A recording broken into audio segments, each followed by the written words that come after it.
Restaurant season is presented to you by Happy Chef, the reservation system you own. Create a free unlimited account on happychef.cloud. Every exceptional restaurant has a story, but behind the dining room, the dishes and the reviews are hundreds of decisions about money, people, design, ambition, and survival. Restaurant season tells those stories, one chapter at a time. This season, opening a restaurant.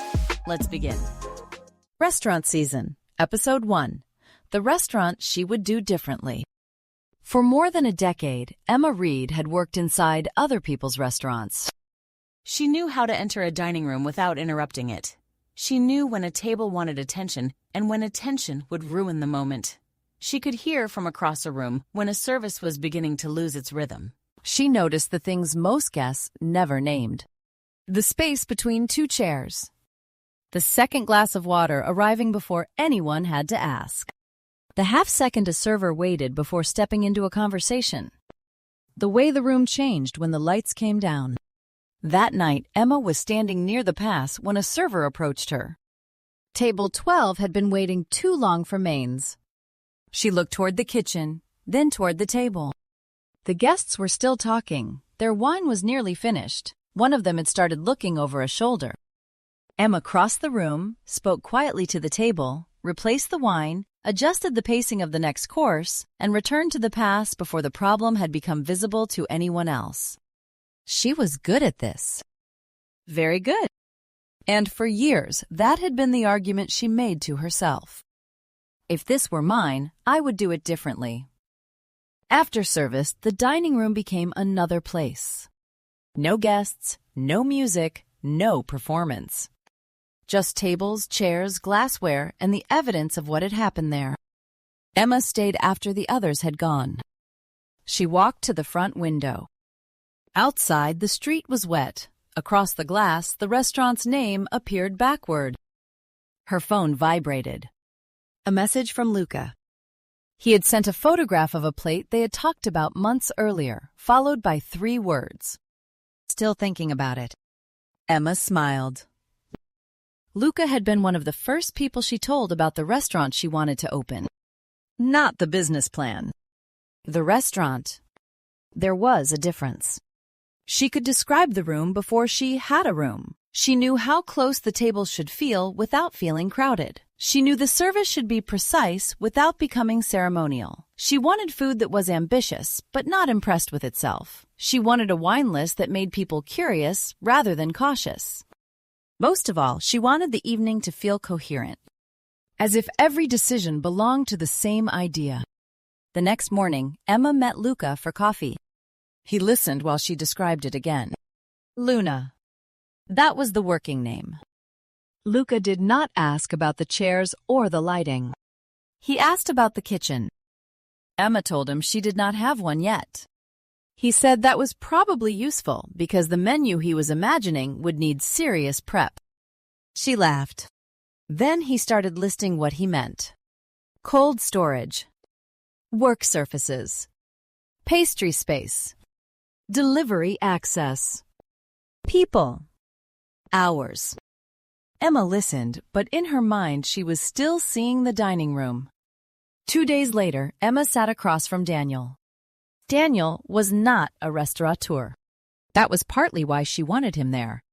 He had invested in businesses before. He asked questions without pretending to understand the answer in advance. Emma had expected to spend the meeting defending the idea. Instead, Daniel let her talk. She told him what Luna would feel like at 7:30 on a Thursday. How guests would enter. How long the first interaction should take. Why the tables could not be pushed too close together. Why she did not want staff to feel rushed. Why opening cheaply and correcting it later was not the same as opening properly. Daniel listened. Then he asked one question. How many covers does this need to do? Emma answered quickly at first. It depended on the final number of seats. On menu format. On pricing. On opening days. Daniel nodded. Of course. So roughly? Emma looked at the page in front of her. She had drawn the room 3 different ways. There were notes about lighting, table spacing, arrival, music, wine, uniforms, linen, pacing, and the distance between the host stand and the first table. There was no number for covers. Not one she trusted. Daniel did not seem disappointed. He simply wrote something down. Then he asked about working capital. Emma had an answer for that, but it was not as precise as the answer she had given 10 minutes earlier about the height of a chair. Nothing dramatic happened in that meeting. Daniel did not expose a fatal flaw. Emma did not discover she had misunderstood restaurants. What changed was smaller. For the first time, she heard the difference between knowing how a restaurant should feel and knowing what the restaurant would have to do. The distinction irritated her, so she went to work on it. For the next several weeks, Luna became less imaginary. Emma met brokers. She read listings. She walked through rooms that were too large, too narrow, too expensive, too dark, too polished, too compromised, or simply wrong. One had a perfect kitchen and a dining room that felt like a corridor. Another had wonderful light and rent that made Mireille laugh once, without humor. A third could have worked, which was somehow worse. Emma could already imagine herself explaining away everything she disliked about it. So she said no. Again and again. Then she walked into the room. The first thing she noticed was the distance from the entrance to the far wall.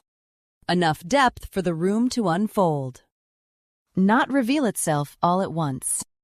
The ceiling was higher than it had looked in the photographs. The floor was damaged. The walls needed work. There was an old brass fitting near the front window that served no obvious purpose and would almost certainly have to be removed. Emma touched it anyway. She looked toward the back. The broker was still speaking, but she had stopped listening. She could already see tables. Not many. Enough. Generous spacing. A quiet arrival. The bar along the left side. A clear line through the center of the room. She could see where the room would soften after dark. She could see Luna. Then she saw the kitchen. It was smaller than she had hoped. Not slightly smaller, meaningfully smaller.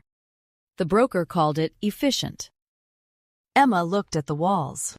One was structural. Another carried extraction. There was almost no dry storage. She opened a refrigeration unit that would not be staying and looked at the space it occupied. Luca's list came back to her. Cold storage. Work surfaces. Pastry. Deliveries. People. Hours. For a moment, the restaurant she had been seeing in the dining room collided with the restaurant that would have to exist behind it. Emma returned to the dining room. The broker talked about the neighborhood, the frontage, the lease term, the previous tenant. Emma walked to the front window.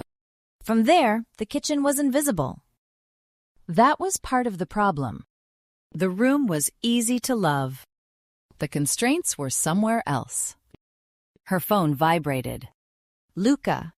She sent him a photograph of the dining room. He replied almost immediately. Beautiful. Then another message. Show me the kitchen. Emma took the photograph. She looked at it before sending. The kitchen appeared even smaller on the screen. That evening, Emma called Mireille. She described the property. Mireille asked the rent. Emma told her. Mireille asked the deposit. Emma told her. Then the works. Emma said they did not know yet.